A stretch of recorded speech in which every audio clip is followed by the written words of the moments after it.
Chers frères et sœurs, je vous salue dans le précieux nom de notre Seigneur, le Christ de notre race.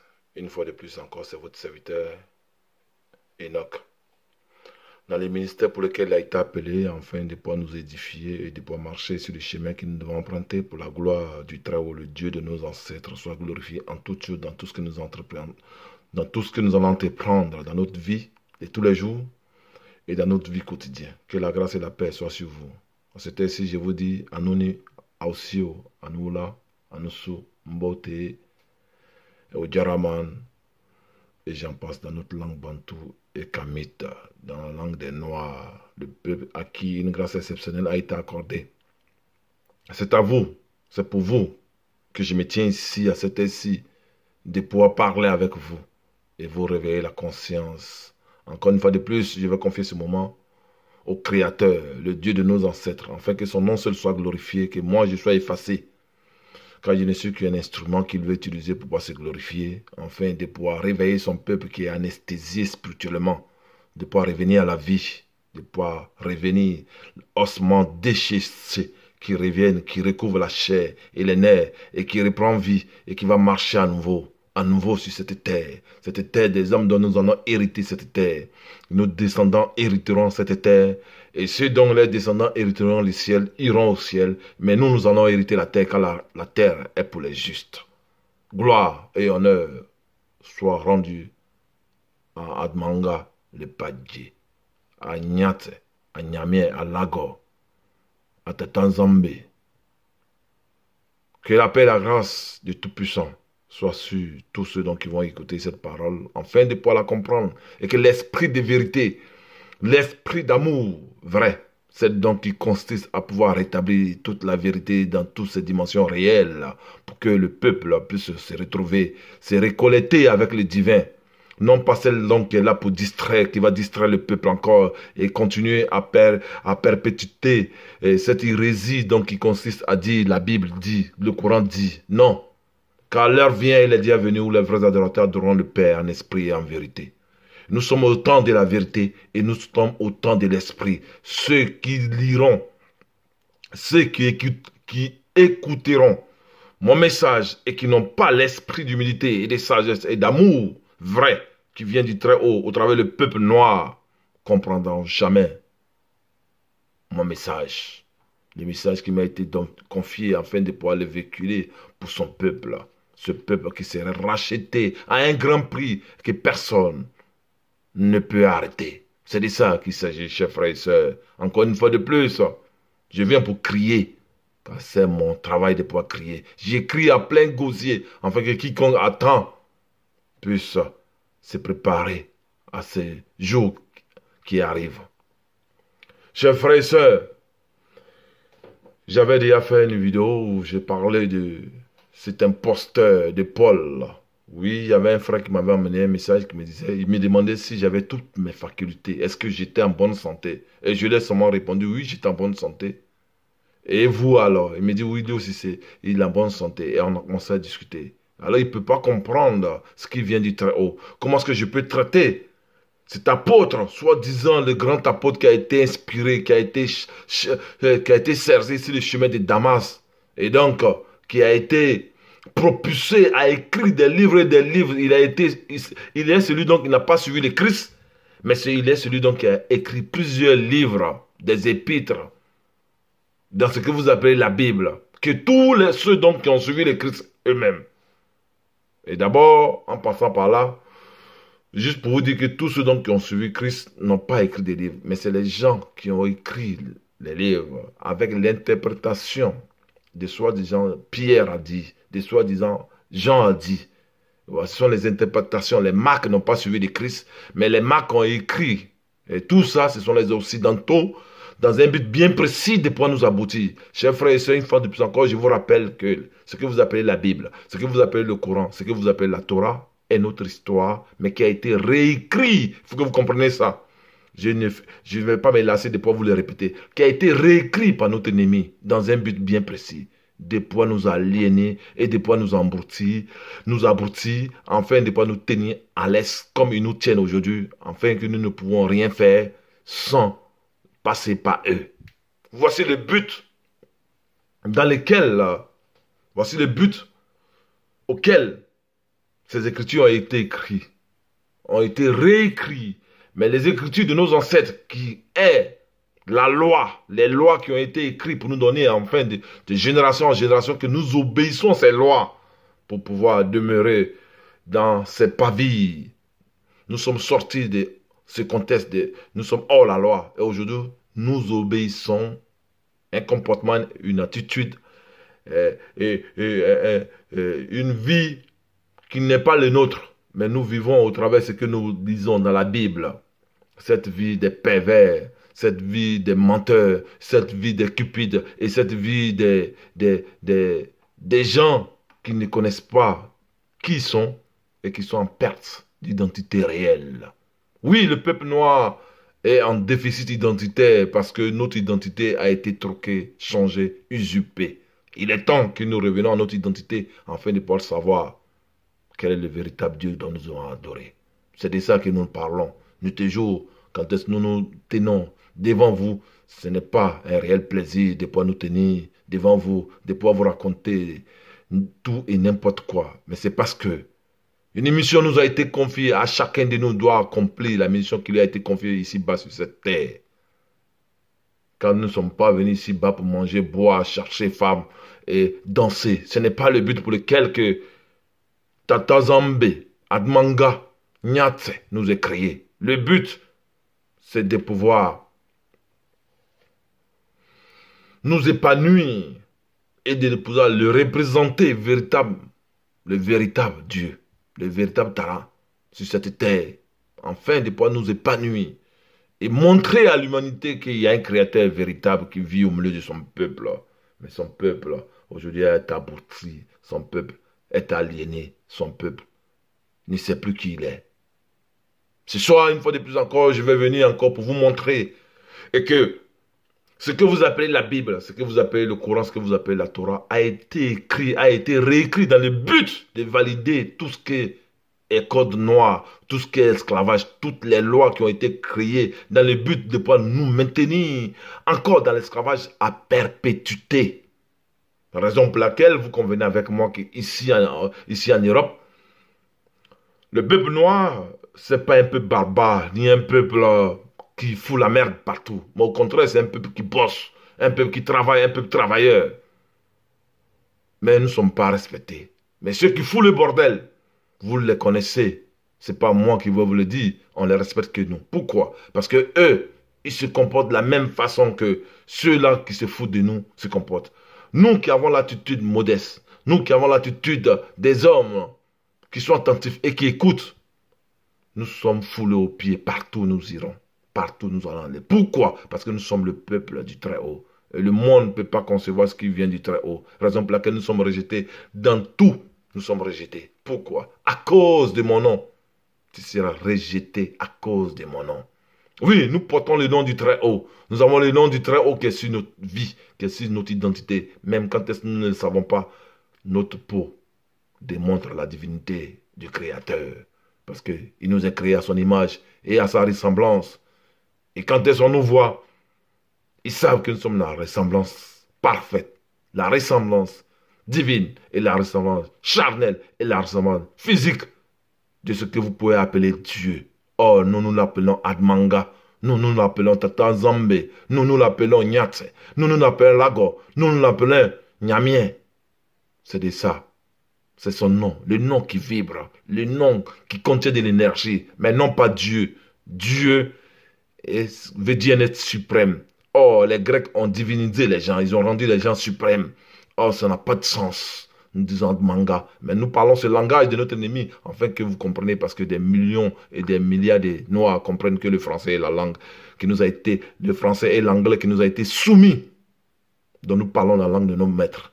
Et tout en parlant la langue de nous-mêmes, nous voulons véhiculer notre connaissance au travers de cette langue pour que notre peuple saisisse l'opportunité de la grâce qui lui a été accordée au travers de cette langue que nous parlons. Ce n'est pas avec fierté que nous la parlons.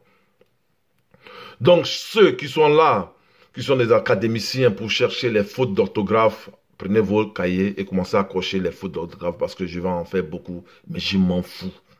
Je m'en fous parce que cette langue que je parle, ces diplômes d'académique d'aliénation qu'on vous a donné, que vous croyez que vous êtes intellectuel. Or, un homme intellectuel, c'est celui qui met son savoir au service de son peuple. Mais vous, on vous a donné des diplômes d'aliénation qui veut dire CAA. Certificat,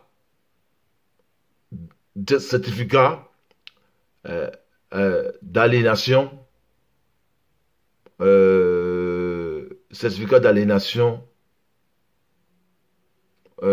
africaine, voilà. Voilà. Les Africains, vous avez cette certificat d'aliénation africaine. Voilà. Ils sont venus en Afrique, ils nous ont abrutis.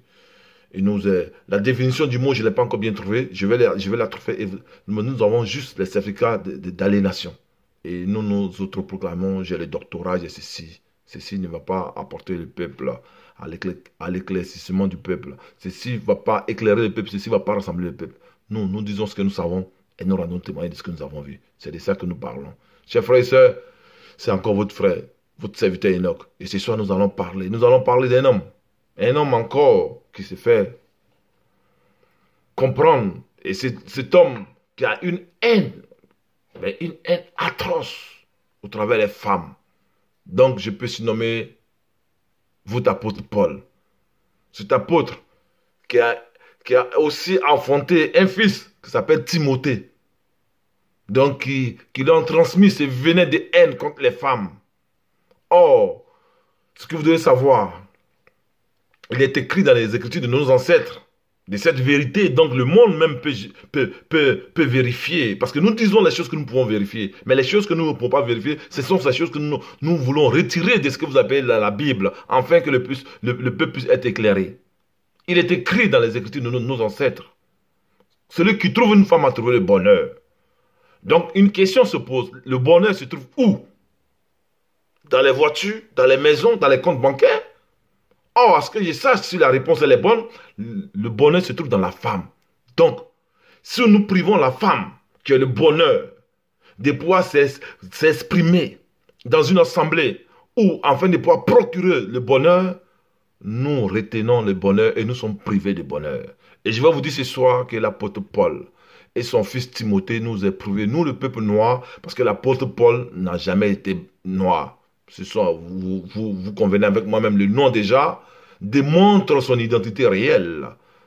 C'est un père esclavagiste, l'apôtre Paul, et son fils Timothée. Tous ceux-là sont venus là pour écrire ces écritures, pour nous aliéner, pour nous tenir dans l'ignorance totale, afin que nous ne pourrons pas savoir ce qui vient du Très-Haut, afin que nous ne pourrons pas comprendre et connaître ce qui vient du Très-Haut. Et c'est de cette vérité que j'essaie de rétablir dans la tête du peuple, du Créateur, du peuple Très-Haut. Mais elle est difficile, je le sais, parce que ma mission, c'est de pouvoir arracher, c'est de pouvoir détruire, c'est de pouvoir ruiner et c'est de pouvoir planter.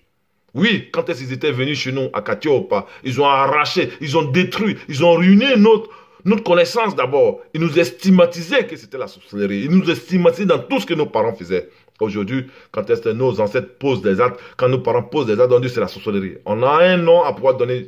Pourquoi? Parce qu'ils nous ont stigmatisés, ils ont détruit. Et c'est la même chose que la mission qui nous a été confiée. Nous, les prophètes, de ces derniers temps, il dit, allez, arrachez, abattez les autels de Baal. Et nous allons abattre les autels de Baal et nous allons replanter. Nous allons établir l'autel de Tata Zambé, l'autel de Ya. C'est de ça qu'il s'agit. Donc nous ne venons pas là pour pouvoir plaire aux gens. Nous ne venons pas là pour pouvoir avoir des paroles fallacieuses, pour pouvoir attirer la foule, pour que les gens puissent dire, oui, mais il est éloquent, mais il parle bien. Nous n'avons rien à foutre d'être éloquent. Nous voulons faire passer un message au peuple, car les brebis entendent ma voix, et je les appelle par les noms. Ceux qui sont appelés, véritablement comprendront ce que dit l'esprit de Ya, l'esprit de Tata Zambé, l'esprit du Créateur, l'esprit du Très-Haut. Voici cet apôtre qui donne les ordres, comme autrefois j'ai déjà fait cette vidéo, aux femmes de ne pas prendre la parole au milieu du peuple. Parce que si la femme prend la parole, elle prend l'autorité sur l'homme. Mais laissez-moi vous dire une chose.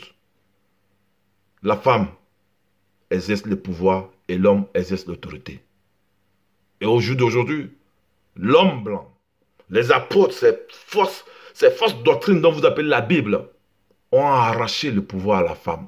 ont arraché le pouvoir à la femme et ils l'ont remis à l'homme. Raison pour laquelle le monde va de mal en pis. Chez nous, à Katiopa, c'était la femme qui avait le pouvoir et l'homme a l'autorité. Le pouvoir et l'autorité ne vont pas ensemble, elles sont dissociées. La femme a le pouvoir et l'homme a l'autorité. Mais aujourd'hui, nous avons volé l'autorité, le pouvoir de la femme pour ajouter à celle de l'homme. Et donc nous sommes des hommes arrogants qui n'ont aucune notion de pouvoir exercer le pouvoir parce que nous n'avons pas cette notion. Donc, ce qui consiste à pouvoir rétablir la femme dans son pouvoir qui lui a été dû bien avant la fondation de ce monde. C'est la femme qui a le pouvoir et nous devons lui restituer ce que nous avons volé, ce qui a été déplacé, ce qui a été usurpé. Parce que chez nous, à Katiopa, il y avait des reines et des princesses. Ce sont des reines. Elles avaient le pouvoir. Elles n'étaient pas des objets sexuels comme nous voyons ici en Occident. Aujourd'hui, nos soeurs ne savent plus qui elles sont. Elles font tout. Elles veulent ressembler au maître. Parce que cette tradition nous a été inculquée. A été inculquée à nos parents qui ont accepté ce que vous appelez le christianisme et l'islam et toutes ces religions. Donc, qui nous ont mis au monde et nous avons pris cette tradition de pouvoir vivre, cette manière de pouvoir vivre, cette manière,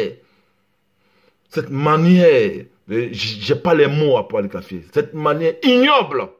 Nous vivons une vie ignoble, par exemple, là que nous souffrons. Il est temps que nous puissions retourner à la maison. Il est temps que nous revenons à nous-mêmes et que nous puissions comprendre qui nous sommes, notre identité, d'où nous venons et qui nous sommes. Et si nous sommes le peuple de Dieu, alors nous devons réhabiliter la femme à sa place. Donc vous, mes frères et sœurs, vous qui dites vous êtes réveillés, mais vous répétez encore les hérésies de l'ennemi. Excluez toujours la femme de l'assemblée du peuple de Yah. Bon, je sais bien que ces assemblées ne sont pas l'assemblée du peuple de Yah, ça c'est normal. Mais les assemblées du peuple de Yah que nous allons bâtir, les hôtels de Yah que nous allons rebâtir, c'est la femme qui doit être au pouvoir, pour pouvoir reprendre son pouvoir, pour la manifester. Raison pour laquelle vous voyez, dans vos assemblées de synagogues de Satan, de merde, dont vous appelez église, où se trouvent les serviteurs de Géasi, je vais m'en occuper de vous bientôt, car ces faux pasteurs, ces faux frères, qui répètent, qui fait perpétuer les hérésies de l'ennemi. Soi-disant, la Bible dit, bientôt, je vais m'occuper de vous, et vous allez comprendre. Je vous avais déjà dit que vous allez fermer vos églises bientôt. Elle a commencé, ne vous inquiétez pas. L'esprit de Yah, si vous ne pouvez pas la comprendre, vous ne pouvez pas aussi voir ce qu'il vient, mais jusqu'à ce que vous soyez surpris. C'est de ça qu'il s'agit. Ça a déjà commencé, mais vous ne le savez pas encore. Mais les choses vont aller de mal en pire pour vous. Ne vous inquiétez pas. Donc, nous devons réhabiliter la femme. La femme noire, je dis bien la femme noire. La femme katiopienne doit être réhabilitée dans son pouvoir, afin de pouvoir rétablir l'ordre que l'homme doit exercer. C'est la femme qui rétablit l'ordre. En cela, l'homme a l'autorité maintenant. Et c'est cela que les Caucasiens, les Néphilim, les fils des démons sont venus enlever au peuple noir. Parce que si la femme reste au pouvoir, alors elle rétablira toutes choses afin que l'homme puisse prendre l'autorité. Il faut qu'il y ait le pouvoir pour qu'il y ait l'autorité. S'il n'y a pas de pouvoir, il n'y a pas d'autorité. Et c'est ce qu'ils ont fait. Ils ont violé nos ancêtres. Ils ont violé nos mères. Ils ont violé nos grands-mères pour les déposséder de leur pouvoir. Et c'est pour cela qu'ils peuvent créer la journée nationale de la femme. Mais nous connaissons déjà le rôle de la femme depuis Akatiopa. La femme n'avait pas besoin d'avoir une journée. Parce que tous les jours que Tata Zambé fait, tous les jours que Admanga fait, est pour la femme. Parce que c'est elle qui nous donne la vie. C'est elle qui nous apprend à parler. C'est elle qui nous donne toutes choses. C'est elle qui nous guide. C'est elle qui nous apprend l'éducation. Et quand est-ce que nous grandissons aujourd'hui, avec la prétention de l'orgueil que l'ennemi nous a inculqué, on les chasse de l'assemblée, on les chasse de la maison, et nous voulons jouer le maître de la maison aujourd'hui. Dans vos assemblées des synagogues de merde, de Satan, les femmes n'ont pas droit à parler parce que votre apôtre Paul, celui qui n'a jamais connu de femme, mais il a prêché aux païens dans tout le monde entier et il n'a jamais connu de femme. C'est un vrai pédé, un vrai voyou. Paul est un prêtre pédophile. Et c'est pour cela qu'il parlait des évêques. Si l'évêque aspire qu'il soit mari d'une seule femme, non, est-ce que pourtant lui, il n'a pas eu mari d'une femme, mais pourtant il enseigne la parole. C'est-à-dire il est en contradiction de tout ce qu'il dit lui-même, parce qu'il est confondu. Et quand vous lisez les Écritures bien, si vous lisez bien les Écritures, vous allez voir qu'il est confondu dans tout ce qu'il dit, parce que c'est Tata Zambé qui les confond. Afin que nous, qui avons reçu cet appel, nous puissions rétablir les faits et les choses qui sont nobles et sensées à vérifier. Tu ne peux pas dire une chose en même temps faire son contraire. Celui qui aspire à la place d'un serviteur, qu'il soit mari d'une seule femme, est propre à l'enseignement, et qu'il tienne bien ses enfants, ça veut dire qu'il doit avoir les enfants, il est censé avoir les enfants. Mais lui, qui dit ça en même temps, il est célibataire. Mais pourtant, il enseigne. C'est ça les prêtres. C'est l'œuvre du prêtre Paul. Paul était un prêtre. Comme tous ceux qui ont écrit les auteurs de la Bible. C'est pour cela que les Écritures pouvaient dire, Jérémie chapitre 8, verset 8, car c'est en vain que les scribes ont pris la plume mensongère. Ils ont écrit ces choses, mais ils ne savaient pas que ces choses sont déjà gravées dans la tête et dans l'esprit des élus. Au moment convenable, nous allons séparer l'ivraie du blé. Et le temps est venu pour que nous séparons l'ivraie du blé. Chers frères et sœurs, ce soir, encore une fois de plus, je vous dis que cet apôtre, avec son fils, soi-disant Timothée, ce sont des voyous qui sont dans la Bible, que nous devons retirer, que nous devons mettre hors d'état de nuit, afin que nos mamans, afin que nos sœurs puissent prendre la place, leur pouvoir, les soit restitué, les soit donné pour que nous puissions rétablir cette nouvelle Jérusalem, cette nouvelle naissance que le peuple noir est en train de prendre, car les os, la chair est en train de recouvrir ce peuple. L'armée de Tata Zambie est debout. C'est de ça qu'il s'agit. Et nos frères, nos sœurs doivent prendre les places. Parce que les places les a été volées depuis des décennies. Comme nous aussi, notre place a été volée. On nous a tout donné, mais nous n'avons rien du tout. C'est de ça qu'il s'agit. Voici cet apôtre qui dit que les femmes doivent se taire dans les assemblées. Et en plus de surcroît, il dit que les femmes ne doivent pas porter des bijoux sur la tête, ne doivent pas se tresser, car la coiffure peut empêcher les gens de suivre Dieu. Voilà dans quelle pensée il se trouvait. Parce que lui, je vais vous dire une chose, vous connaîtrez la vérité, et la vérité vous affranchira, et elle vous rendra libre. Parce que c'est apôtre. Et j'ai été chercher. Pourquoi? Chaque chose, chaque acte posé, chaque vie que nous menons ici-bas a une cause. Oui, chers frères et sœurs, chaque chose que nous menons ici-bas, chaque situation que nous vivons, nous le peuple noir, a une source. Ce soir, encore une fois de plus, je vais vous rappeler que le code noir, nous la vivons aujourd'hui. Et nous pensons que nous sommes indépendants. C'est la même chose encore. La loi qui a été créée en 1785 contre les cheveux de nos mamans. Parce que c'était les plus belles femmes. Et ça, personne ne peut le contester jusqu'à aujourd'hui. Ce sont les plus belles femmes. Oh maman, vous êtes les plus belles femmes. Oh femmes noires, femmes africaines. Oh femmes noires, partout où tu te trouves, tu es la plus belle femme de l'humanité. Et l'humanité sait. Et c'est pour cela qu'on t'a toujours privé, on t'a toujours exclu, on t'a toujours retiré de pouvoir prendre ta place. Parce que ta beauté est attrayante et elle fait peur aux ennemis, aux femmes de nos ennemis. Et même quand nos ennemis vous avez mis en esclavage, c'était, les regards étaient portés sur vous. Raison pour laquelle, en 1785, ils ont pris un décret pour créer cette loi, pour que la femme, voici le but pour lequel les femmes doivent porter les voiles dans l'église. Donc, les Écritures, Paul en parle, que la femme doit porter le voile. Voici le but dans lequel, c'est en 1785. La loi Tillon. Ça s'appelle la loi Tillon. Vous pouvez taper sur Internet, vous allez vérifier. Où le roi Grégoire Miro, le roi Grégoire Miro, a pris un décret de pouvoir interdire les femmes, nos mamans, de pouvoir se tresser et de pouvoir laisser les cheveux. Parce que, il faut que vous sachiez une chose, autrefois, on reconnaît par rapport aux tresses et on reconnaît par rapport à les chevelures, à la coiffure. On reconnaît de quelle tribu tu viens. On reconnaissait de quel rang social que tu étais. On arrivait à dissocier par rapport à notre coiffure et par rapport à la coiffure des femmes. On arrivait à dissocier quel rang social que la femme elle est. C'est pour ça que vous allez voir, en Égypte antique, les princesses, les femmes des pharaons avaient des tresses, mais pas possibles, éblouissantes. Et donc qui a attiré aujourd'hui, qu'on expose partout. Vous voyez? C'est ça. On sait de quel rang social tu viens au travers de tes cheveux, Aujourd'hui, on nous a imposé notre système, nos mamans, nos soeurs, lissent les cheveux. C'est devenu des poils sur la terre. Et je bénis le Dieu de nos ancêtres pour la vie de mon frère Dokira qui avait enseigné sur les cheveux. Effectivement, j'en ai vérifié. C'est par là que les révélations arrivent. Et nos mamans tuent les cheveux. Et c'est pour ça que vous avez des maladies qui vous arrivent quand est-ce que vous prenez de l'âge, vous ne comprenez pas. Parce que les cheveux sont une pure révélation que Tata nous a donnée. C'est à nous qui avons cette antenne satellite pour capter les choses qui viennent de très haut. Et les femmes, vous avez beaucoup de cheveux parce que vous captez les choses qui viennent. Mais vous tuez l'antenne. Vous coupez votre antenne. Et comment vous allez recevoir les choses? Mais c'est parce que ceci vous a été imposé.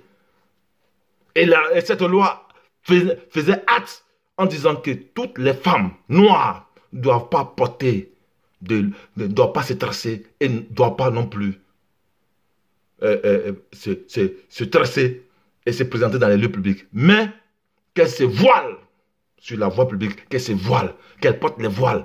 On ne doit pas voir les cheveux. Et c'est ça que l'apôtre Paul a pris, cette loi. Il faisait partie, il connaissait. C'était des caucasiens, c'était des fils de démons. Ils ont pris cette loi et ils l'ont injectée dans la Bible, ce que vous appelez dans la Bible. À 1000. Tapez sur Google, faites votre recherche. 1785, la loi Tillon. Ça s'appelle loi Tillon. Qui interdisait les femmes noires de pouvoir s'émanciper au travers des beautés attrayantes, au point où même les pères esclavagistes ne regardaient plus les femmes, parce que nos mamans étaient toujours les plus belles, malgré qu'ils étaient en esclavage, malgré qu'on les faisait travailler dans les champs, tu les voyais, elles étaient toujours belles. Aux femmes noires, si tu savais quelle grâce Dieu t'a fait. Mais le temps est venu de pouvoir te restaurer. Le temps est venu de pouvoir te rétablir. Lève-toi et comprends ce qui vient de toi. Débarrasse-moi de tes cheveux, de tes faux chevelures. Débarrasse-moi de tes... Arrête de te teindre les cheveux. Arrête de pouvoir te couper les cheveux. Arrête de pouvoir mettre les défrisants dans les cheveux. Car ce sont les poils. Quand tu fais ça, tu tues la révélation. Parce que le pouvoir se trouve dans les cheveux. Le pouvoir que vous avez reçu se trouve dans les cheveux. Et Paul dit que ces femmes ne doivent pas porter, ne doivent pas se tracer, ne doivent pas mettre des colis. Oh, c'était quand nos mamans mettaient des colis dans les cheveux, et c'était éblouissant. Beau à voir. On arriva pour les identifier au travers de ça. Et ça crée une jalousie au point où les femmes caucasiennes disaient que c'est un danger public pour eux. Oui, c'est pour cela que les femmes, non, vous devez comprendre, on vous est toujours convoité. À cause de vous aujourd'hui, il y a les chirurgiens esthétiques qui refont les lèvres. À cause de vous aujourd'hui, il y a les chirurgiens esthétiques qui refont les seins. À cause de vous aujourd'hui, il y a les chirurgiens esthétiques qui refont les fesses. Tout ça pourquoi? Or, vous l'avez reçu gratuitement. Vous avez toutes les formes qu'il faut. Et quand par moment je suis arrêté et que je contemple la femme et que je regarde la femme noire, quand elle passe et quand je la regarde par moment, j'ai béni Tata Zambé, j'ai béni Admanga, je dis comment, je comprends pourquoi est-ce que cette haine, elle a poussé jusqu'à ce qu'on puisse prendre des lois contre ça. Et aujourd'hui, ils ont mené ces lois afin de pouvoir prendre une autre attitude. Et c'est là que les mèches sont nées. C'est là qu'on obligeait nos mamans maintenant, pour être une belle femme, il faut pouvoir te friser les cheveux, il faut pouvoir ressembler à la maîtresse de la maison. Voici ce qui s'est passé. Et voici, excusez-moi, voici ce qui s'est passé. Et qu'aujourd'hui, même les mamans de 50 ans se frisent les cheveux parce qu'elles ne savent pas. Parce qu'ils ont changé les mentalités. Ceci les a été imposé par des lois. Comme aujourd'hui, nous sommes imposés par les codes noirs. Comme je vous ai déjà dit, que tout ce que nous vivons, ce sont des lois qu'ils ont déjà prises. Et ils nous font appliquer. Aujourd'hui, il y a la mèche brésilienne et on prend les cheveux des morts de partout, des cheveux des cuites des morts et on vous mettez ça sur la tête et vous croyez que vous êtes belle.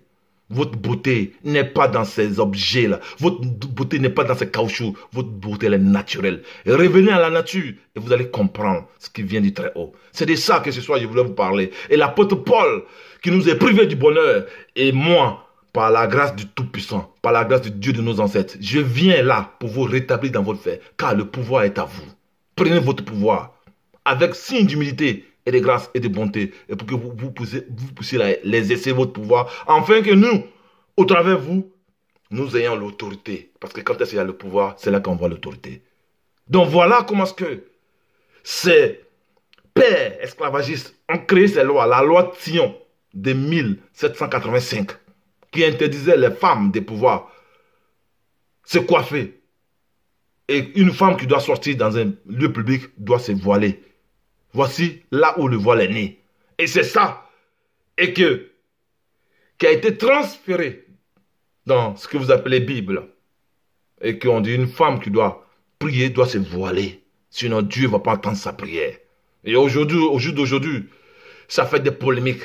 Mais effectivement, parce que c'est votre Dieu là, votre Dieu de merde de Jésus ou d'Allah qui vous prie, vous voilez, ça c'est votre problème.